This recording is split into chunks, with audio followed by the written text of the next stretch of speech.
நீரின்றி அமையாது உலகினின் யார் யார்க்கும் வானின்று அமையாது ஒழுக்கு. எத்தனை பெரியவரானாலும் நீர் இல்லாமல் வாழ முடியாது. அந்த நீரோ மழை இல்லாமல் கிடைக்காது. பேரவை விதி 110 கீழ் அறிக்கை அளிக்க வேண்டும் என்று மாண்புமிகு முதலமைச்சர் அவர்கள் அனுமதி கோரியுள்ளார்கள். அனுமதி அளிக்கப்படுகிறது. மாண்புமிகு முதலமைச்சர் அவர்கள்.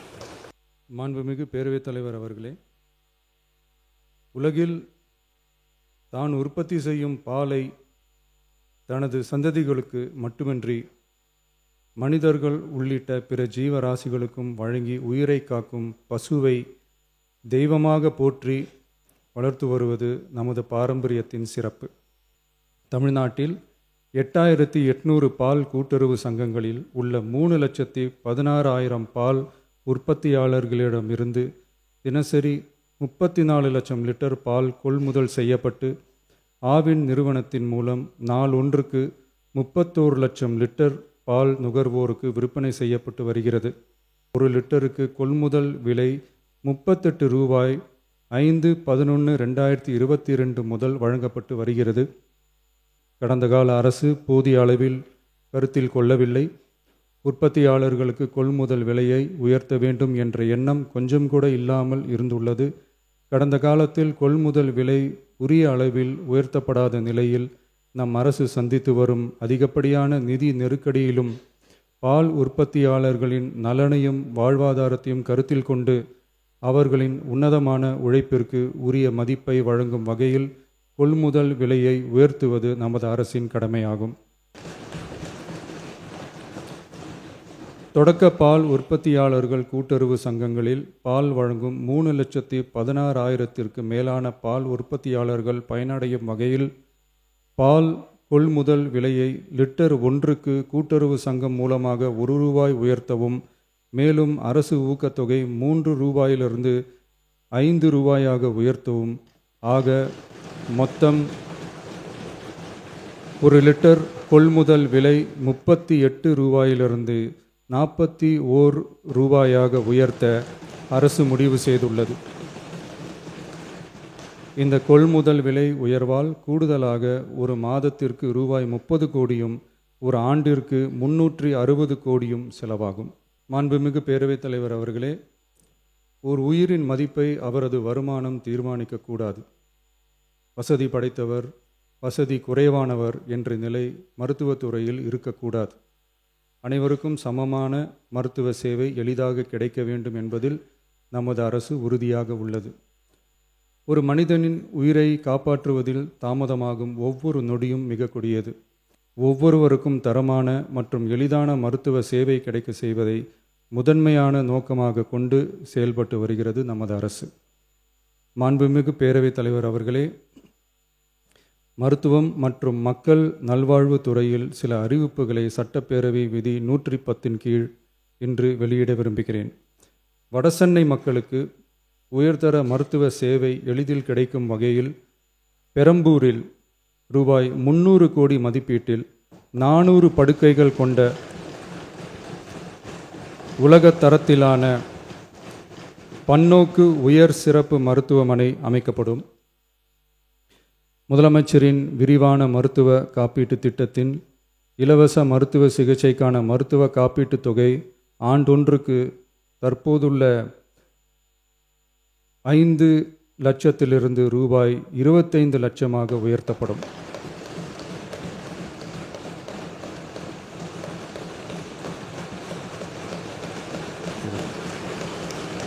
திருநங்கையர்களுக்கான மருத்துவ மற்றும் அறுவை சிகிச்சை சேவைகள் கூடுதலாக சென்னை ஸ்டான்லி, திருநெல்வேலி, தூத்துக்குடி, செங்கல்பட்டு, திருவாரூர், தருமபுரி மற்றும் கன்னியாகுமரி ஆகிய 7 அரசு மருத்துவக் கல்லூரி மருத்துவமனைகளில் முதலமைச்சரின் விரிவான மருத்துவ காப்பீட்டு திட்டத்தின் கீழ் வழங்கப்படும்.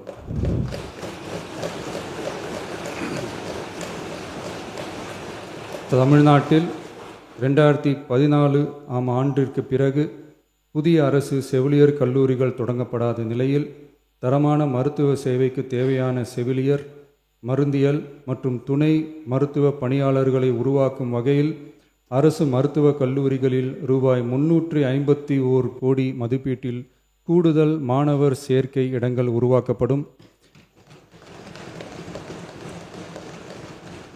7 புதிய அரசு செவிலியர் கல்லூரிகள் தொடங்கப்பட்டு 660 பிஎஸ்சி செவிலியர் மாணாக்கர் இடங்கள் உருவாக்கப்பட்டு, ஏற்கனவே உள்ள செவிலியர் கல்லூரிகள் மற்றும் செவிலியர் பள்ளிகளில் கூடுதலாக 1925 கூடுதல் மாணாக்கர் இடங்கள், எண்முறை மருத்துவம் உள்ளிட்ட 12 துணை மருத்துவ படிப்புகளில் 2778 மாணாக்கர் இடங்கள்,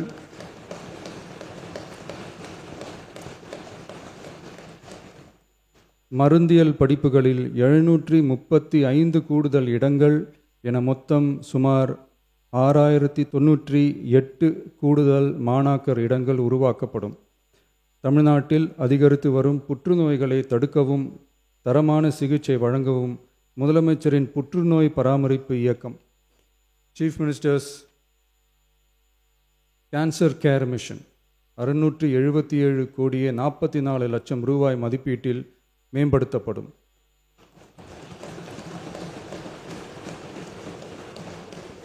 சென்னை ராஜீவ்காந்தி அரசு பொது மருத்துவமனையில் 471 கோடியே 80 லட்சம் ரூபாய் மதிப்பீட்டில் G+14 தளங்களுடன் ஒருங்கிணைந்த புற்றுநோய் சிகிச்சை பிரிவு அமைக்கப்படும். மேலும் 5 மண்டல புற்றுநோய் மையங்கள் regional cancer care centres Thanjavur, Coimbatore, Madurai, Tirunelveli மற்றும் விழுப்புரம் ஆகிய மருத்துவக் கல்லூரி மருத்துவமனைகளில் நிறுவப்படும். முதற்கட்டமாக மதுரை ராஜாஜி மருத்துவமனையில் ரூபாய் 84 கோடியில் G+8 தளங்களுடன் மண்டல புற்றுநோய் மையம் தொடங்கப்படும். ரொபாட்டிக் அறுவை சிகிச்சை லீனியர் ஆக்சிலரேட்டர் லீனாக், கதிர்வீச்சு, நவீன கருவிகள், இலக்கு மற்றும் நோய் எதிர்ப்பு சிகிச்சைகளுக்காக அரசு மருத்துவக் கல்லூரி மருத்துவமனைகளுக்கு 106 கோடியே 17 லட்சம் ரூபாய் வழங்கப்படும். மருத்துவர்களுக்கு பயிற்சியும் நோயாளிகளுக்கு ஊட்டச்சத்து ஆதரவும் 2 கோடியே 77 லட்சம் ரூபாய் அளிக்கப்படும். மேலும் தருமபுரி, விழுப்புரம், திருவண்ணாமலை, பெரம்பலூர் மற்றும் அரியலூர் ஆகிய மாவட்டங்களில் 1.22 லட்சம் பெண்களுக்கு 8 கோடியே 70 லட்சம் ரூபாய் மதிப்பீட்டில் HPV DNA பரிசோதனை மேற்கொள்ளப்படும். மொத்தம் 673 கோடியே 44 லட்சம் ரூபாய் மதிப்பீட்டில் புற்றுநோய் தாக்கத்திலிருந்து மக்களை காக்கும் வகையில் பல்வேறு பணிகள் மேற்கொள்ளப்படும். மாண்புமிகு பேரவைத் தலைவர் அவர்களே, கடந்த 12/8/2026 அன்று காட்டுமன்னார்கோவில் சட்டமன்ற தொகுதி உறுப்பினர் திரு ஜோதிமணி அவர்கள் பேசும்போது, பல எம்எல்ஏக்களிடம் சொந்தமாக வாகனம் இல்லை என்றும் தொகுதி பணிகளை ஆய்வு செய்யவும்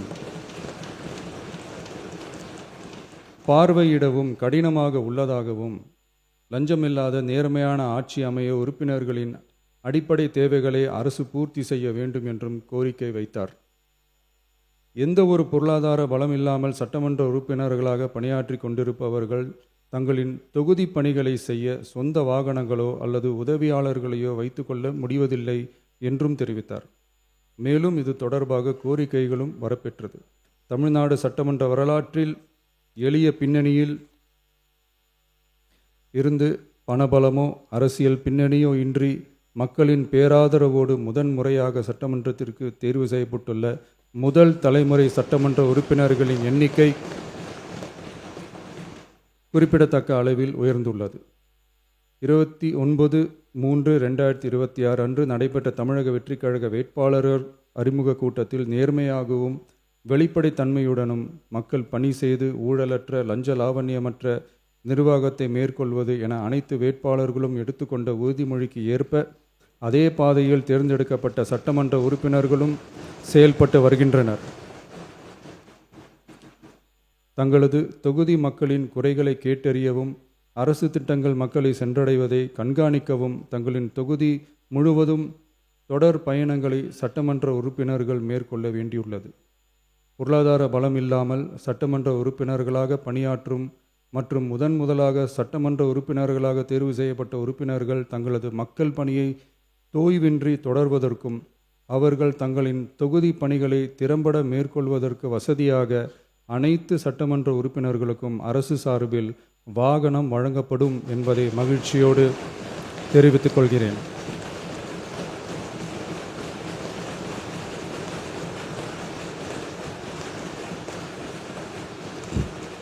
இந்த அறிவிப்பு சட்டமன்ற உறுப்பினர்கள் தங்களின் பயண தேவைகளுக்காக பிறரை சார்ந்து இருப்பதை தடுத்து அவர்கள் எவ்வித சமரசமும் இன்றி சுதந்திரமாகவும் நேர்மையாகவும் தங்களின் தொகுதிக்கு உட்பட்ட கிராமப்புற மற்றும் தொலைதூர பகுதிகளுக்கு எளிதாக பயணம் செய்து தொகுதி முழுவதும் உள்ள மக்களை நேரடியாக சந்தித்து அவர்களின் குறைகளுக்கு தீர்வு காண வழிவகுக்கும். அதோடு மட்டுமின்றி சட்டமன்ற உறுப்பினர்களின் பொருளாதார சுமையை குறைத்து கடைக்கோடி மக்களுக்கு லஞ்ச லாவண்யமற்ற நேர்மையான மற்றும் வெளிப்படையான நிர்வாகத்தை அளிக்கவும் உதவும். மேலும் சட்டமன்ற உறுப்பினர்கள் தங்களது தொகுதி சார்ந்த பல்வேறு பணிகளை மேற்கொள்ள ஏதுவாக சட்டமன்ற உறுப்பினர்கள் ஒரு உதவியாளரை நியமித்துக் கொள்வது அவசியம் என கருதப்படுகிறது.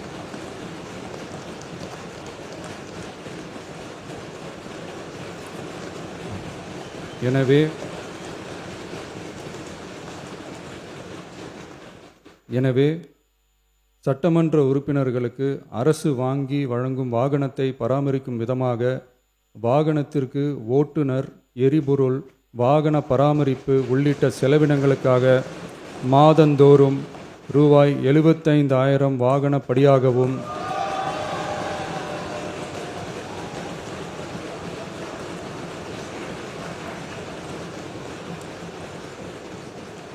அலுவலக பணிகளில் உதவி செய்ய ஓர் உதவியாளரை நியமித்துக் கொள்ள மாதந்தோறும் ரூபாய் 25,000 உதவியாளர் படியாகவும்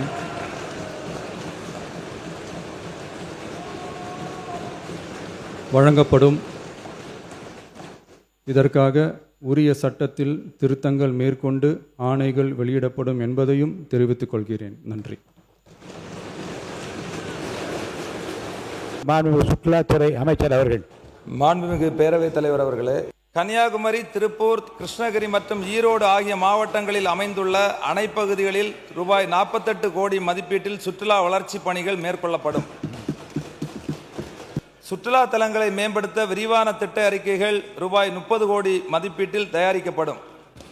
சுற்றுலா பயணிகளின் பாதுகாப்பினை உறுதி செய்யும் வகையில் முக்கிய சுற்றுலா தலங்களில் ரூபாய் 2 கோடி மதிப்பீட்டில் கண்காணிப்பு கேமராக்கள் பொருத்தப்படும்.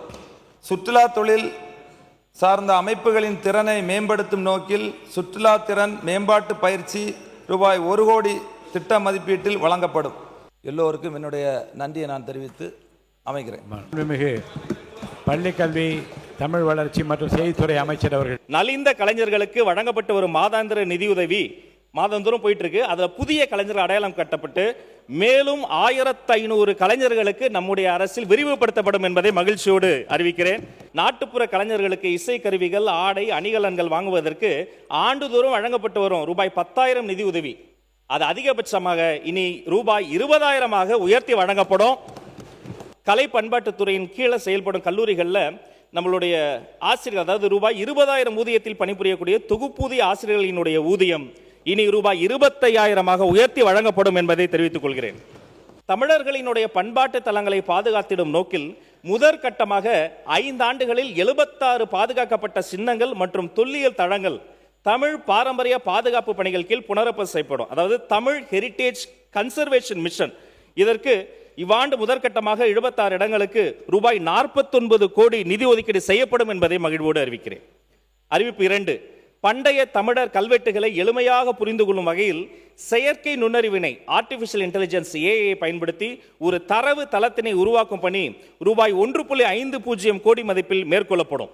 தொல்லியல் துறையின் கட்டுப்பாட்டில் உள்ள அகழ் வைப்பகங்கள் மற்றும் அருங்காட்சியகங்களில் உள்கட்டமைப்பு மற்றும் நவீன மேம்பாடு பணிகளை மேற்கொள்ள ஆண்டுதோறும் வழங்கப்பட்ட ஒரு நிதி ஆதாரமான ரூபாய் 30 லட்சம். 30 லட்சம் உண்மையிலே போதுமானது இல்லை. அப்ப என்ன பண்றோம்னா அதை ரூபாய் 1 கோடியாக உயர்த்தி வழங்கப்படும் என்று அறிவிக்கிறோம். அறிவிப்பு 7A. பொதுமக்கள் மற்றும் ஆய்வாளர்களுக்கு பயன்படும் வகையில் கல்வி மற்றும் ஆய்வு சார்ந்த துறை வெளியீடுகளை ஆண்டுதோறும் வெளிக்கொண்டு வர ஏதுவாக தொடரும் நிதி ஆதாரம் ரூபாய் 30 லட்சம் இனி ரூபாய் 1 கோடியாக உயர்த்தி வழங்கப்படும். மாண்புமிகு ஊரக வளர்ச்சி மற்றும் நீர்வளத்துறை அமைச்சர் அவர்கள். நடப்பாண்டில் சிறப்பாக செயல்படும் 1000 சுய உதவிக்குழுக்களுக்கு 1 லட்சம் ரூபாய் வீதம் ஊக்கத்தொகையாக வெற்றி பெண்கள் சுய உதவிக்குழு விருது வழங்கப்படும். மகளிர் சுய உதவிக்குழுக்கள் தயாரிக்கும் பொருட்களை சர்வதேச சந்தையில் சந்தைப்படுத்தும் வகையில் 2 கோடி ரூபாய் மதிப்பீட்டில் ஒருங்கிணைந்த பிரதிபலிமான மின் வணிக தளம் உருவாக்கப்படும். திருநர்களின் நலனுக்காக 3.17 கோடி ரூபாய் மதிப்பீட்டில் ஒரு விரிவான திட்டம் செயல்படுத்தப்படும். 6800 சுய உதவி குழுக்களுக்கு 102 கோடி ரூபாய் சமுதாய முதலீட்டு நிதி வழங்கப்படும். ரூபாய் 634 கோடி மதிப்பீட்டில் ஊராட்சி ஒன்றிய சாலைகள் மற்றும் கிராம ஊராட்சி சாலைகள் மேம்படுத்தப்படும்.